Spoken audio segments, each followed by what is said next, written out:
Welcome to the Databricks Skill Builder series. We're glad you're here. Hello everyone, my name's Amber and I'm on the tech marketing team here at Databricks. But today I'm going to be an account admin at Bobabricks, a boba tea company that uses Databricks for all our data and AI needs. In this demo, I will walk through how I monitor, manage, and govern our company's AI strategy through the Unity AI Gateway. And I will specifically walk through how administrators like myself can effectively roll out and enforce governance for coding agents. So let's get started.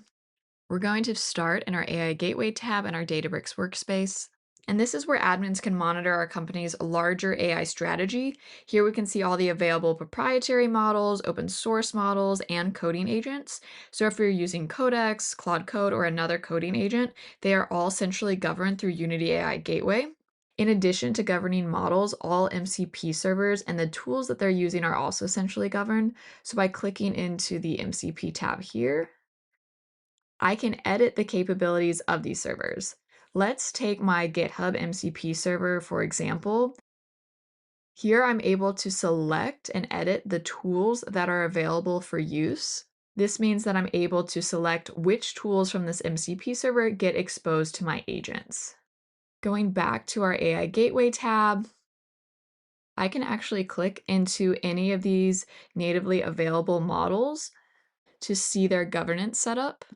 As you can see, usage tracking is automatically enabled to give admins centralized visibility for high-level metadata around the model, so tokens going in and out of the model, which gives us spin visibility.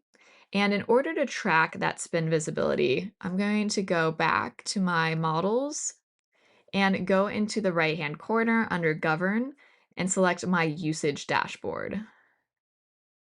This opens an out-of-the-box dashboard that shows an aggregate view of how AI is being used across the company.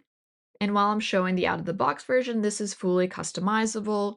But if you're looking for things like daily requests, daily token usage, unique users, the actual performance of the models by the endpoint, so things like latency, time to first token, tokens per minute, as well as looking at individual coding agents, Unity Catalog connections, Unity Catalog MCP services, and what's really great is our cost analysis. So the total cost, the DBUs, cost over time, if you want to look at weekly costs by endpoint, or if you want to look at cost per user, you can look at these.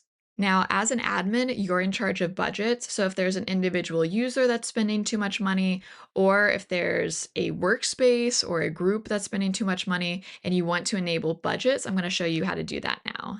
So let's go back to our AI Gateway. And under Govern, we're going to select Budgets this time. And I'm going to click Manage Budget. All right, we can see budgets I already have set up, but I'm going to create a new one. And I'm going to name this Eng budget because this is a budget I want to put on my engineering workspace. So I can select between the workspaces, the resource type. So I'm going to use Unity AI Gateway. So the model's routed through Unity AI Gateway.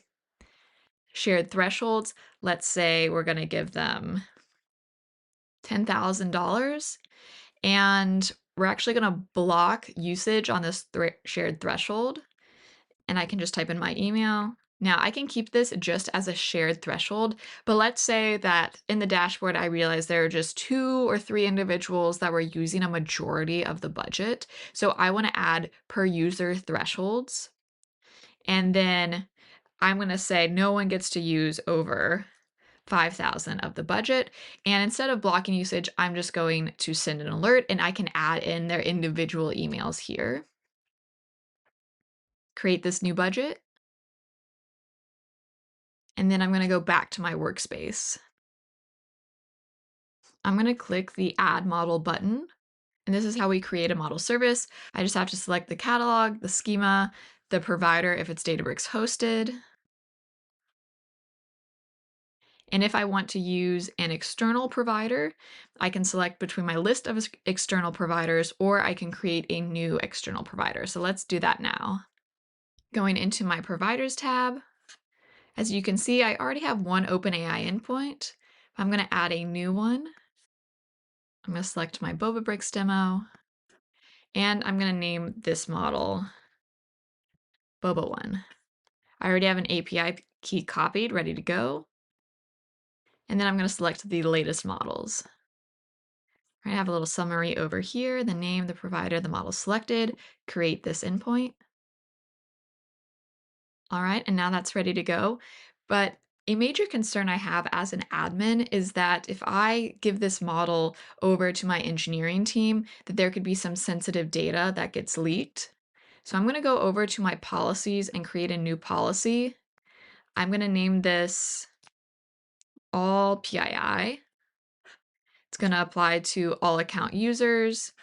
And then we can enter in the guardrail type. So there's one for unsafe content, jailbreaking, hallucinations. I can have a customizable one where I have my own prompt and example behavior, but I'm going to select PII blocking. I'm going to really just care about the input guardrails before the model. And I can look at the prompt here because I don't want any of these PII identifiers to reach the AI model. I'm going to create the policy. Now that our policy is created, I'm going to go back to our providers. So I could go to my models. Now, if I want to give this external provider model over to my engineering team, or if I want to allow them to use Codex, Cursor, or route anything through the Unity AI gateway so I can track it and observe what's happening, I'm just going to have them download Ucode, which is an open source CLI that connects every agent to Unity AI gateway. So in this one line of code, they can download Ucode to integrate coding agents with enterprise-grade governance. Now I'm going to jump over to my terminal to configure Ucode. Select which workspace I want to work off of. I have to do one authentication.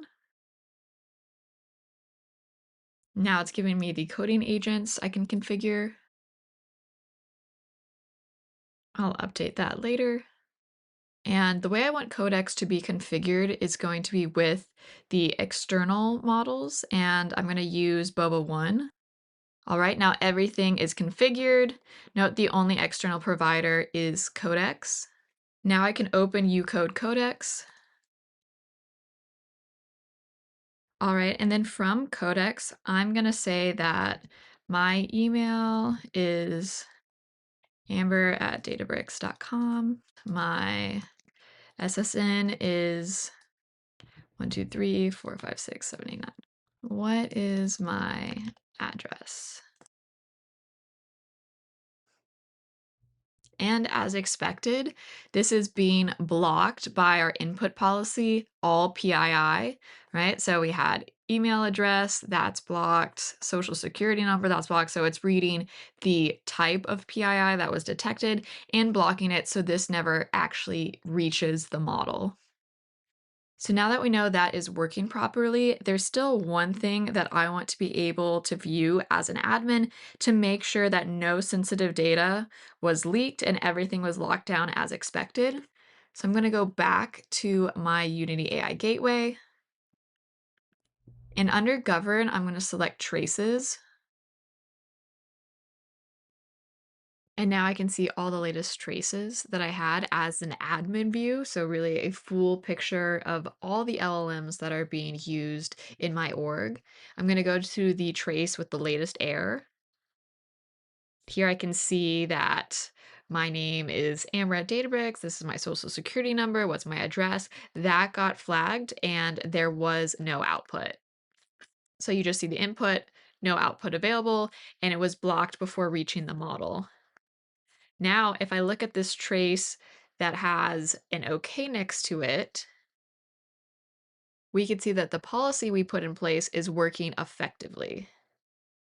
We could see the system prompt from the policy we set and the assistant having the reason this was flagged because it contains email address and social security number. So it never even sent that information to that external GPT model.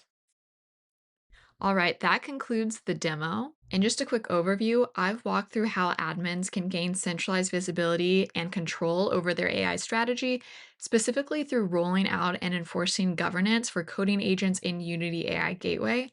I've covered everything from monitoring usage and managing model services to implementing critical PII guardrails in order to secure our data. Thanks, everyone.